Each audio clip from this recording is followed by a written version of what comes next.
I'm glad to say I'm joined here today by my good mate Jeff. And Jeff and I actually used to go to school together, and we first met on our first day at secondary school. Seems a long time ago.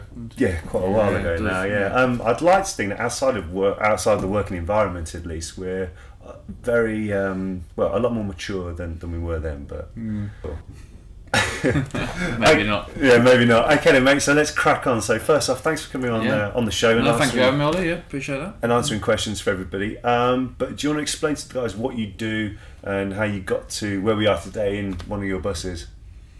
So I left school at age 16 and I actually went to work for a bus company. I did a year at a local company. I worked there initially when I finished my exams in the summer. I did a summer job there. They persuaded me, twisted my arm to go there full time. Originally I was going to do my A-levels and further education, but I was a bit of an anarchist at school. I didn't really like going there. I wasn't really that interested. No, I can remember you turning up late for registration, just sipping a McDonald's. Yeah, that was towards the end. That was when I started going downhill. I was educationally, I was relatively academic. I was going to say you did well, didn't you? I just started to lose interest in the end, and I wanted to go out into the real world and make some money. So I worked for a bus company for a year, and because of my age, it was almost a barrier of how I progressed in the company. I was almost like the T-boy, really, and I knew I could do a lot better than some of the people there.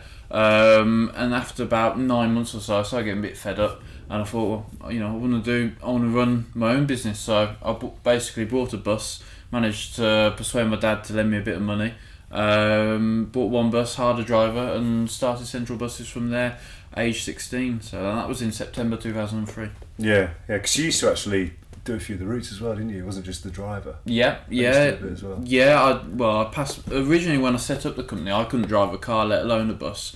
I passed my car fairly soon after setting up the company, age 17, and then I took my bus license age 18.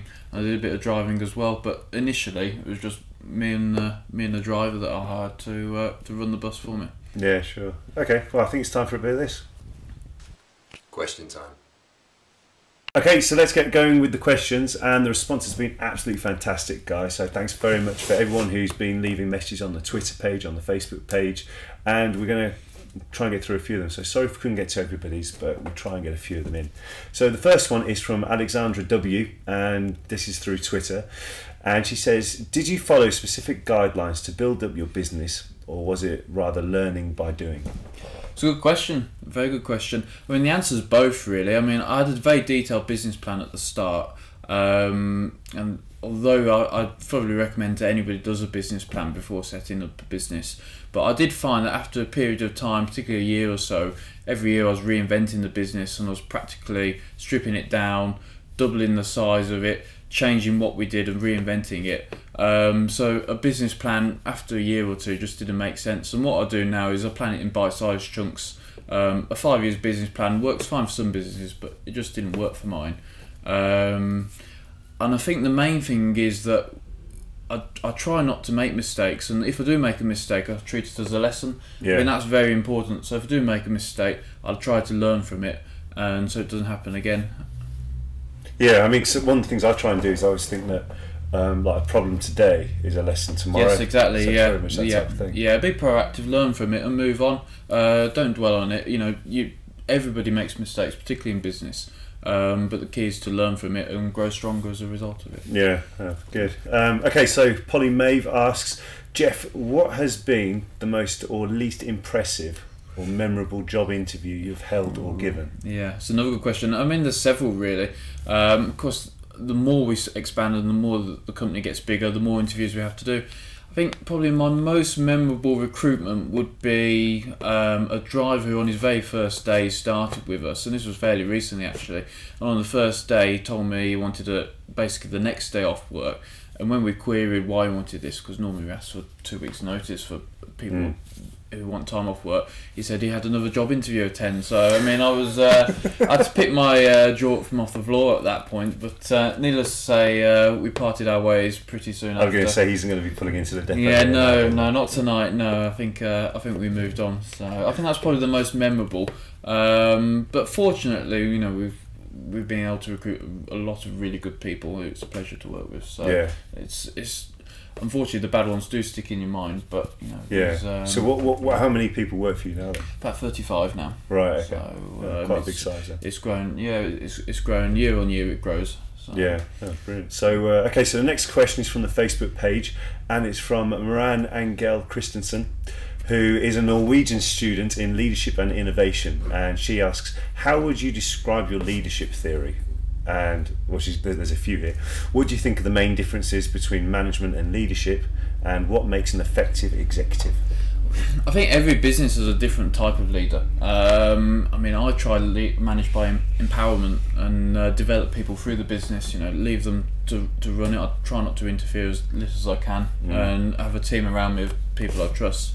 I think, from my point of view, a leader has to have a strong. They have to be strong. They have to have a vision of where they want the company to be going. Certainly from my point of view, you know, with our management team, I try to share all the information, you know, how the company's doing. We have monthly briefing meetings where I say, you know, where the company's gone wrong, where it's gone right, and you know, where we want to be in the future really. And I try to be transparent and share everything with them, so you know, they're almost part of the company as well. Yeah, their employees are integral to the company. Yeah, I suppose without the employees you wouldn't have a company. Exactly. Yeah. So, yeah. So you know, I must say at this point, all that rumbling you're hearing, it isn't Jeff's lunch digesting. It's actually all the buses and everything coming back from there. Would these be from the school shift or just? Well, a bit of both actually. The double decker, there's a school shift, but everything comes in between 5 and 7:30 at night. So it will start getting busy here. Yeah. In the next hour or so. Oh, cool. Okay, well, Nico Nai Matatabi, I hope I've said that very right, on Twitter asks, would you tell us the funny / interesting experience / passenger tourist, please? I think what she's trying to say is, have you got any fun stories related to passengers while you've been operating? But the most that sticks in my mind was when this boy or girl, obviously an adult because it was quite tall, but got on our bus and dressed in an elephant costume. It turned out they'd actually been doing some fundraising, but you know, we had this 35-seater bus which was quite busy, and we had this elephant dressed and sat down. Literally the elephant in the room. Yeah, it was. Yeah, and it raised a few eyebrows from passengers on the vehicle, but that's certainly the most memorable, and that doesn't happen very often. Okay, so Norman Blanco asks, Jeff, what do you think the key elements are to starting a good business plan? I think as part of planning a new business, the key is to have a really good think and make sure it's what you actually want to do before you set out and do it. You know, people think it's easy. Obviously, you've got shows like Dragon's Den and The Apprentice, and it looks very glamorous, but business isn't always like that. I mean, you have to think, you know, are you prepared to work 24 hours a day, 7 days a week for the first 2 or 3 years? And I think, you know, give yourself an honest appraisal if it's something that you want to do first before set out and doing it.